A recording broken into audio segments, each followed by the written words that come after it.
नमस्कार, बहुत स्वागत है आप सभी का विजय तिलक में। आपके साथ हूं मैं दीपा वाफिला। इस वक्त की बड़ी खबर से आपको रूबरू करवा दे। ये देखिए तस्वीर आपको दिखा रहे हैं। सबसे पहले बातचीत करने की कोशिश यहाँ पर हो रही है। केंद्रीय गृह मंत्री अमित शाह के घर बैठक खत्म हुई, उसके बाद निशंक के आवास पर सभी उत्तराखंड के नेता मौजूद हैं। इस वक्त ये काफिले में कौन मौजूद है ये जानने की कोशिश हम लगातार कर रहे हैं। और यहाँ पर जो मीडिया कर्मी है वो चाहते हैं कि एक रिएक्शन मिल जाए। लगातार हलचल तेज है दिल्ली में। उत्तराखंड का नया मुखिया होगा कौन, इसको लेकर माथापच्ची।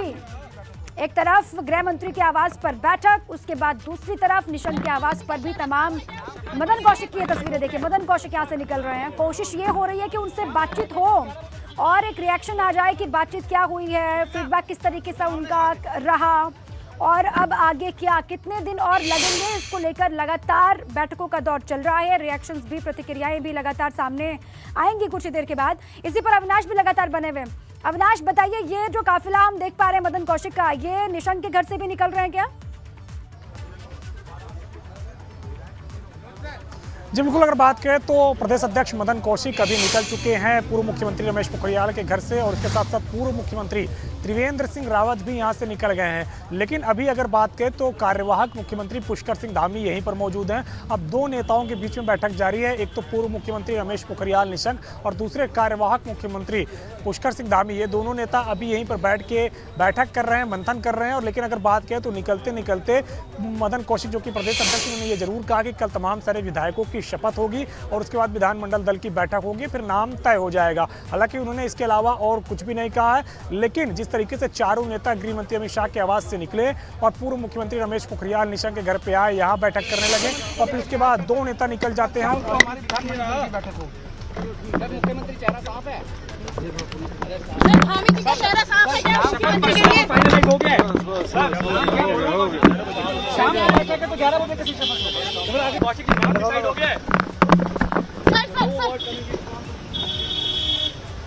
चलिए, मदन कौशिक से लगातार ये कोशिश वहां पर की जा रही है। जो पत्रकार मौजूद हैं, अविनाश भी हमारे वहीं पर मौजूद हैं। लगातार ये कोशिश हो रही है कि मदन कौशिक से कोई जानकारी ली जाए, उनसे भी बातचीत हो पाए या फिर उनका एक रिएक्शन ही मिल जाए। क्या बातचीत हुई है पहले अमित शाह से, गृह मंत्री से, उसके बाद निशंक के आवास पर किस तरीके से बातचीत हुई, इसको लेकर रिएक्शन लेने की कोशिश की गई, लेकिन वो बिना बात किए वहां से निकल गए हैं। अविनाश लगातार बने हुए। अविनाश, अपनी बात पूरी कीजिए।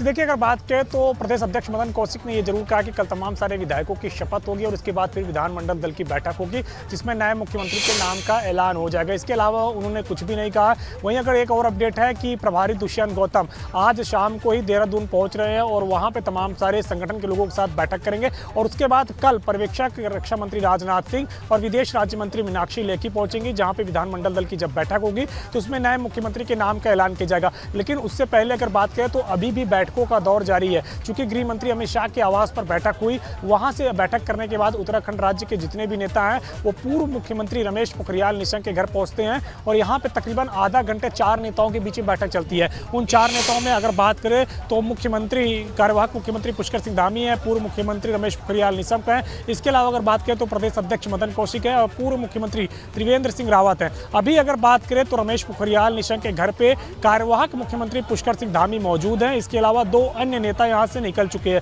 यहां से अगर बात करें तो प्रदेश अध्यक्ष मदन कौशिक और पूर्व मुख्यमंत्री त्रिवेंद्र सिंह रावत निकल चुके हैं और यहां पे अभी भी खैर गहमा गहमी जारी है चूंकि मीडिया का जमावड़ा है। इसके अलावा अगर बात करें तो तमाम सारे लोग यहां पे भी अभी मौजूद हैं जो सुरक्षा कर्मी है मुख्यमंत्री की, और तमाम सारे अन्य लोग जो जानना चाह रहे हैं कि उत्तराखंड का सीएम कौन होगा, उत्तराखंड में किस तरीके से राजनीति चर्चा हो रही है, वो तमाम सारे लोग यहाँ पे मौजूद हैं। और अभी भी अंदर दो लोगों के बीच में बैठक जारी है। ये दो लोग हैं उत्तराखंड राज्य के, एक तो कार्यवाहक मुख्यमंत्री अभी के पुष्कर सिंह धामी और इसके अलावा अगर बात करें तो उत्तराखंड के पूर्व मुख्यमंत्री रमेश पोखरियाल निशंक। ये दो नेताओं के बीच में अभी भी मंथन और चिंतन का दौर जारी है क्योंकि जिस तरीके से नई परिस्थितियां उभरी हो उत्तराखंड के अंदर, तमाम तरह जो लोग हैं अब कयास लगा रहे हैं कि उत्तराखंड का अगला मुख्यमंत्री कौन होगा। क्या पुष्कर सिंह धामी के ऊपर विश्वास करेंगे नेतृत्व आला कमान या फिर कोई अन्य मुख्यमंत्री होगा। इतिहास को अगर देखें तो भारतीय जनता पार्टी ने कभी भी हारे हुए व्यक्ति को मुख्यमंत्री नहीं बनाया है। लेकिन ये भारतीय जनता पार्टी, नई भारतीय जनता पार्टी, जिसमें चौंकाने वाले फैसले होते रहे हैं और अब तक होते हुए आए भी हैं, तो लिहाजा किस तरीके का फैसला होता है इसका सभी को इंतजार है। केंद्रीय नेताओं के पास राज्य के तमाम तरह जितने भी नेता हैं, चाहे वो वरिष्ठ हों, चाहे वो जूनियर नेता हों, चाहे वो किसी भी कद का नेता हो, तमाम तरह नेताओं ने आके यहाँ पे मुलाकात की है किसी न किसी नेताओं से और वहाँ पे आकर अपना अपना फीडबैक दिया है कि किस तरीके से वो लोग राज्य को लेकर सोचते हैं। क्या वो भी अपने आप को दावेदार मानते हैं? अगर नहीं मानते हैं तो कौन सा अगला मुख्यमंत्री हो सकता है? तो तमाम तरह उत्तराखंड के जो विधायक है, तमाम तरह जो नेता है, वो दिल्ली में आके अपना फीडबैक दे चुके हैं। जो वरिष्ठ नेता हैं उनसे आज फीडबैक ले लिया गया है और अभी भी 4 वरिष्ठ नेताओं के बीच में मंथन जारी था, जिनमें से 2 वरिष्ठ नेता निकल चुके हैं। 2 वरिष्ठ नेताओं के बीच में अभी मंथन जारी है। वो कार्यवाहक मुख्यमंत्री पुष्कर सिंह धामी चाहते हैं कि एक बार उनको फिर से सत्ता मिले, लेकिन कई सारे ऐसे भी नेता हैं जो स्पष्ट तौर पे कह रहे हैं कि नहीं, अब मौका नहीं देना चाहिए क्योंकि खुद मुख्यमंत्री चुनाव हार गए हैं। और अगर उसी बयान से जोड़ा जाए तो खुद पूर्व मुख्यमंत्री त्रिवेंद्र सिंह रावत जब उत्तराखंड सदन से निकलते गृह मंत्री अमित शाह के पास आने के लिए, तो साफ तौर पर कहते हैं हमारे पास कई सारे चेहरे हैं, कई सारे दावेदार हैं, और इतना भी कहते हैं कि जो उन्होंने विकास कार्य किया था उसी विकास कार्य के बलबूते भारतीय जनता पार्टी प्रचंड बहुमत के साथ आई है। तो सभी अपने अपने दावे कर रहे हैं। रमेश पोखरियाल निशंक कुछ दिन पहले बोल चुके हैं कि अगर पार्टी उन पर विश्वास जताती है तो देखेंगे, बिल्कुल काम करेंगे। तो ये जाहिर तौर से बात है कि हर कोई अपने अपने लिए लामबंद है, अपने अपने लिए लॉबिंग कर रहा है या फिर दूसरे नेताओं के लिए लॉबिंग कर रहा है। पुष्कर सिंह धामी के लिए किसी बड़े नेता ने अभी तक खुलकर कुछ भी नहीं कहा। अजय भट्ट जो उनके सबसे करीबी बड़े नेताओं में आते हैं, उन्होंने भी कहा कि जिसके पास विधायकों की संख्या सबसे ज्यादा होगी वही मुख्यमंत्री होगा। अगर पुष्कर सिंह धामी के पास ज्यादा संख्या है तो मुख्यमंत्री होंगे, लेकिन 47 में से अगर आधे भी करिए तो 24 विधायक कहां पुष्कर सिंह धामी के पास है। अभी तक अगर आप देखें तो 4 से 5 विधायक निकल कर आए हैं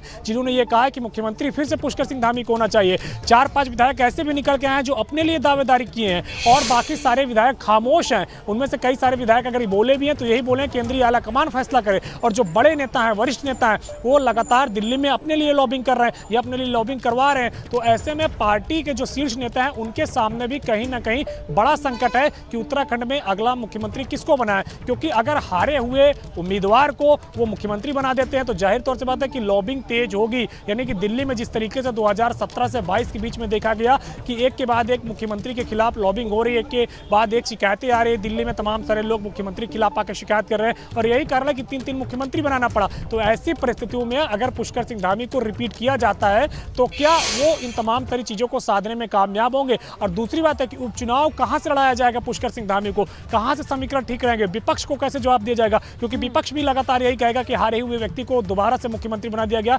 बीजेपी जो खुद को कहती कितनी बड़ी पार्टी, क्या उनके पास दोबारा कोई दूसरा चेहरा नहीं था? तो ये तमाम सारे प्रश्न हैं जिसका जवाब खुद भारतीय जनता पार्टी अब अपने अंदर ढूंढ रही है और यही कारण है कि पार्टी के जो तमाम सारे शीर्ष नेता हैं वो अब लगातार मंथन कर रहे हैं कि आखिर राज्य की सत्ता किसको सौंपी जाए जो अगले 5 साल तक राज्य की सत्ता को निर्विवाद रूप से चला सके। क्योंकि बीजेपी इस बार ऐसा नेतृत्व चाहती है जिसको बदलना न पड़े, जिसको मुख्यमंत्री बनाया जाए तो सीधे 2027 में जाकर उस चेहरे के साथ चुनाव फिर से लड़ा जाए। और उसके पहले जो सबसे बड़ी अग्नि परीक्षा होगी चुनाव के तौर पर वो 2024 होगी, क्योंकि 2019 में, 2014 में जिस तरीके से भारतीय जनता पार्टी ने राज्य की 5 विधानसभा सीटों पर विजय पताका हासिल की थी, तो 2024 सामने उसके सामने लक्ष्य होगा कि 5 सीटें एक बार फिर से जीते।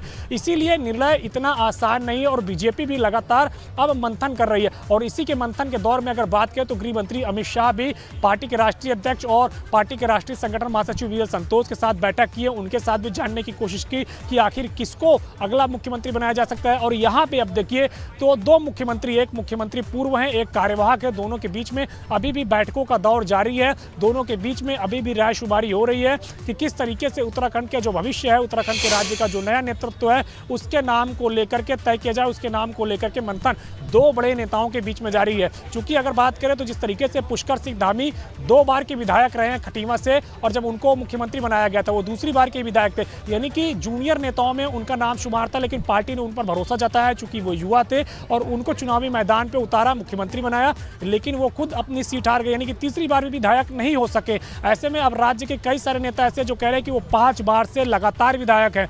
कई सारे नेता ये भी कह रहे हैं कि जब उत्तराखंड और उत्तर प्रदेश संयुक्त रूप से राज्य था तब से वो विधायक है राज्य के, तो उनको मौका क्यों नहीं मिलना चाहिए? तो ये सभी लोगों ने अपनी राय आके यहाँ पे केंद्रीय आला कमान के सामने रखी है और यही सबसे बड़ी चुनौती है, क्योंकि सबसे जो छोटा नेता, जब सबसे जो जूनियर नेता था उसको मुख्यमंत्री बनाया गया, उसने राज्य की सत्ता को बखूबी साधा भी और तमाम सारे जो सीनियर नेता थे उनके साथ बैठकें भी की, उनके साथ लगातार लगातार सीनियर नेता बातचीत हैं भी की, अविनाश, उनका जो मार्गदर्शन लगातार भी अपनी लिया। भी जब दावेदारी कर रहे हैं, जो दावेदारी पहले भी कर रहे थे, 17 में भी कर रहे थे, 22 में भी कर रहे हैं, लेकिन सब कुछ हाईकमान पर टिका हुआ है। हाईकमान किसको चुनता है, किसको मौका दिया जाता है हाईकमान की तरफ से, और किस तरीके से हाईकमान की तरफ से कदम आगे बढ़ाया जाता है, उसी पर हमारी भी नजर लगातार बनी हुई है। बड़ी खबर है, द कश्मीर फाइल्स की टीम आज यूपी के सीएम योगी आदित्यनाथ से मुलाकात करेगी। उत्तर प्रदेश के कार्यवाहक मुख्यमंत्री योगी आदित्यनाथ से ये पूरी टीम मिलेगी द कश्मीर फाइल्स की। द कश्मीर फाइल्स की टीम शाम को सीएम योगी से मुलाकात करेगी, ऐसी जानकारी है विवेक अग्निहोत्री, अनुपम खेर, और जानकारी ये है कि वो दोनों ही मुलाकात करेंगे सीएम योगी से। और यूपी में सीएम योगी ने फिल्म द कश्मीर फाइल्स को टैक्स फ्री भी कर दिया है, आपको जानकारी होगी। इसके अलावा कई राज्य ऐसे हैं जिन्होंने इस फिल्म को टैक्स फ्री किया है, और आज योगी आदित्यनाथ से द कश्मीर फाइल्स की टीम मुलाकात करेगी शाम को। ये बड़ी जानकारी इस वक्त मिल रही है। अनुपम खेर और विवेक रंजन अग्निहोत्री दोनों ही मिलेंगे योगी आदित्यनाथ से।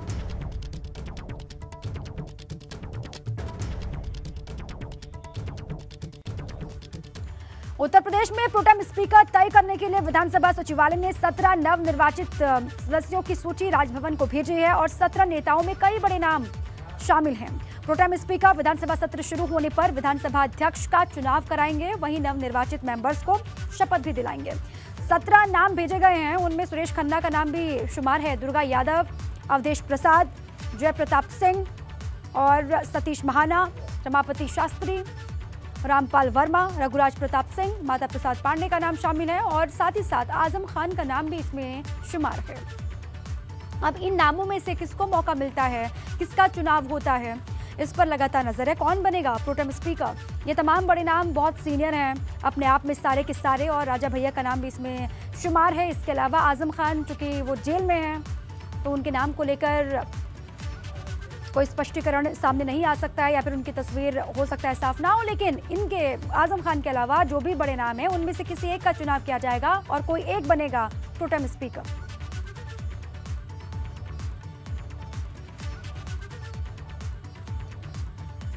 योगी आदित्यनाथ ने आज पल्स पोलियो अभियान की शुरुआत की। गोरखपुर में उन्होंने बच्चों को पोलियो ड्रॉप पिलाकर इस अभियान का आगाज किया, और इस दौरान उन्होंने प्रदेश में बेहतर स्वास्थ्य व्यवस्था की चर्चा की। साथ ही पिछले 5 साल में हुए काम पर भी फोकस किया। पोलियो अभियान 20 से 28 मार्च तक चलेगा, और अभियान में यूपी में कुल 3 करोड़ 4 लाख बच्चों को पोलियो ड्रॉप पिलाने का लक्ष्य रखा गया है।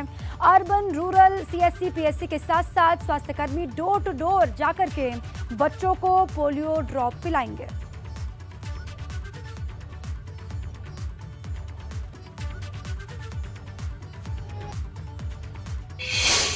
यद्यपि उत्तर प्रदेश ने